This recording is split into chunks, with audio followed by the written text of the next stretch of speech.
Senhor presidente Jorge Viana, senhores senadores, senadoras, telespectadores, ouvintes.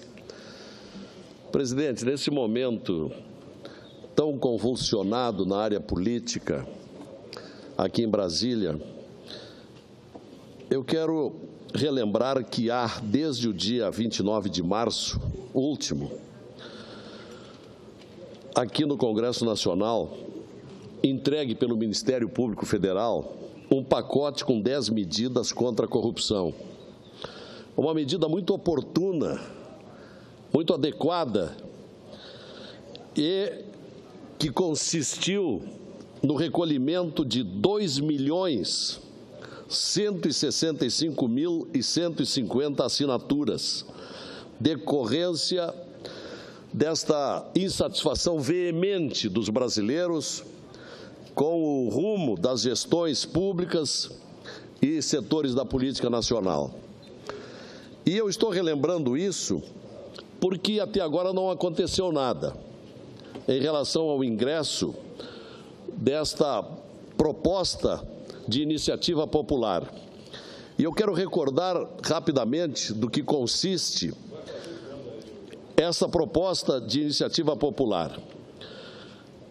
Prevenção à corrupção, transparência e proteção à fonte da informação. Criminalização do enriquecimento ilícito de agentes públicos. Aumento das penas e crimes hediondos para a corrupção de altos valores. Aumento da eficiência e da justiça dos recursos no processo penal. Celeridade nas ações de improbidade administrativa. Reforma no sistema de prescrição penal. Ajustes nas nulidades penais. Responsabilização dos partidos políticos e criminalização do Caixa 2. Prisão preventiva para evitar a dissipação do dinheiro desviado. E, por fim, 10º item, recuperação do lucro derivado do crime. O problema é que esta proposta de iniciativa popular não está andando. E seus milhões, mais de 2 milhões de autores, merecem respeito do Congresso Nacional. Porque isso é democracia participativa, que não está tendo resposta. E nós devemos esta resposta. Então, ao menos uma satisfação nós devemos a este imenso público que subscreveu o projeto e com o comando do Ministério Público Federal. O fato é que é da alçada da Câmara Federal o início desta discussão e ainda aguarda a instalação da Comissão Especial para apreciação das medidas. Mas é importante que todos nós tomemos um posicionamento nesse sentido de cobrar, agilizar o projeto, que é pontual e, sobretudo, saneador das graves falhas na legislação penal brasileira. É um anseio da sociedade brasileira e devemos dar voz, repercutir a atenção daqueles 2 milhões a mais, quase mais 200 mil assinantes, 2 milhões e quase mais de 200 mil brasileiros. Sabemos que existe um longo caminho até que essas medidas cheguem ao Senado, mas é fundamental um esforço coletivo para que possamos discutir e concretizar uma boa lei para ajudar o Brasil a enfrentar a corrupção.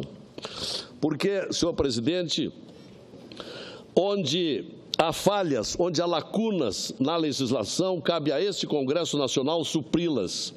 Bom será o dia em que a população não precise mais vir ao Congresso, como vem agora, pedir a moralização da política. Também por isso é que nós estamos vivendo uma situação que seria desnecessária e que nós estamos vivendo. Nós estamos vivendo a judicialização da política.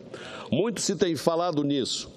Aqui no Brasil, como se tem visto nos últimos anos, aqui e ali, uma hora ou outra, o Supremo Tribunal Federal é obrigado a intervir para suprir essas lacunas da nossa legislação.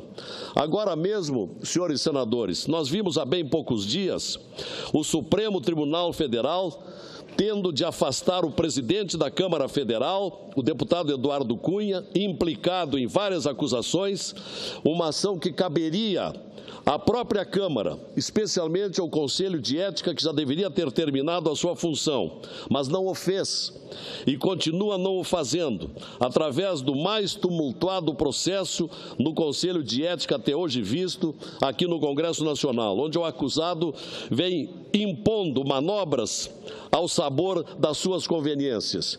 E aí o próprio Supremo Tribunal Federal, senhores senadores, e é nesse ponto que eu queria acentuar bem aqui nessa minha manifestação, o Supremo Tribunal Federal levou quase 5 meses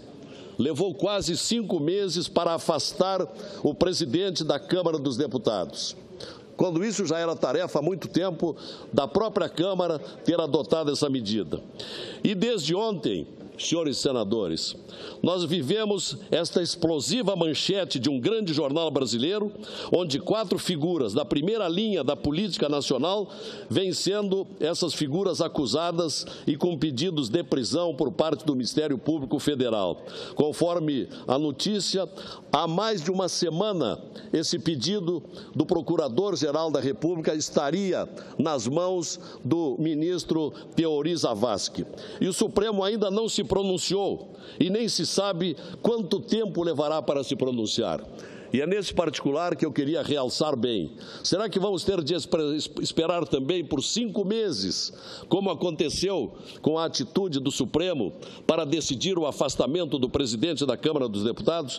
Isto gera instabilidade política nesta casa. E é o que está acontecendo, porque essa demora dá margem às especulações, às controvérsias, aos boatos, e é evidente que o Senado Federal vem sendo afetado.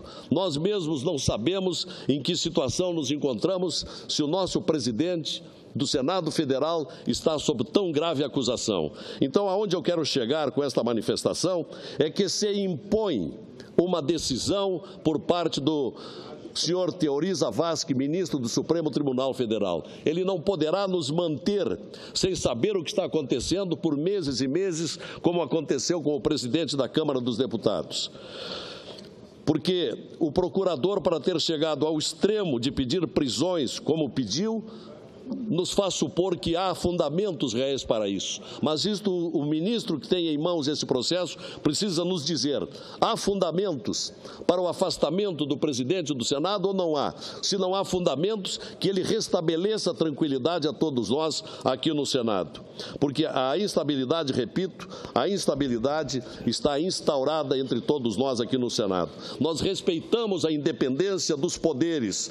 No caso, respeitamos a independência do Supremo Tribunal Federal. Mas não podemos esquecer, senador Cristóvão, que também é peculiaridade dos poderes a harmonia entre os poderes. E não está havendo, nesse momento, esta capacidade harmônica dos poderes, porque estamos submissos a uma vontade do Poder Judiciário. Enquanto o Poder Judiciário não nos definir o que está acontecendo com essas 4 figuras do PMDB que estão relacionadas nas manchetes dos jornais.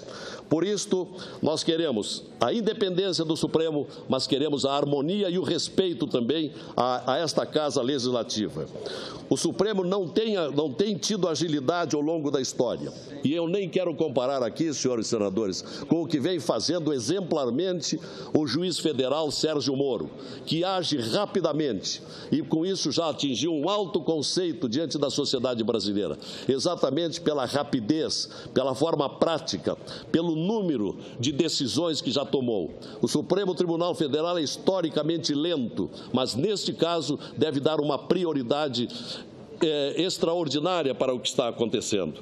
Nós sabemos que o Supremo não tem estrutura para a instrução penal, porque tem muito trabalho e porque é da sua característica. Entretanto, deve abrir exceções. Nós precisamos de uma urgência pela gravidade institucional que o Senado Federal está vivendo. E isto depende do ministro Teori Zavascki, que tem à mão esse processo. Então, nós precisamos que esse ministro do Supremo, Teori Zavascki, termine com esta tensão que nós estamos vivendo e o mais rápido possível decida estes nomes levados à sua mesa pelo Procurador-Geral da República merecem afastamento ou estão livres de afastamento no presente momento para que se prossiga com a normalidade dos trabalhos. Senador Lazier, você me concede uma parte? Sim, senador Telmário Mota.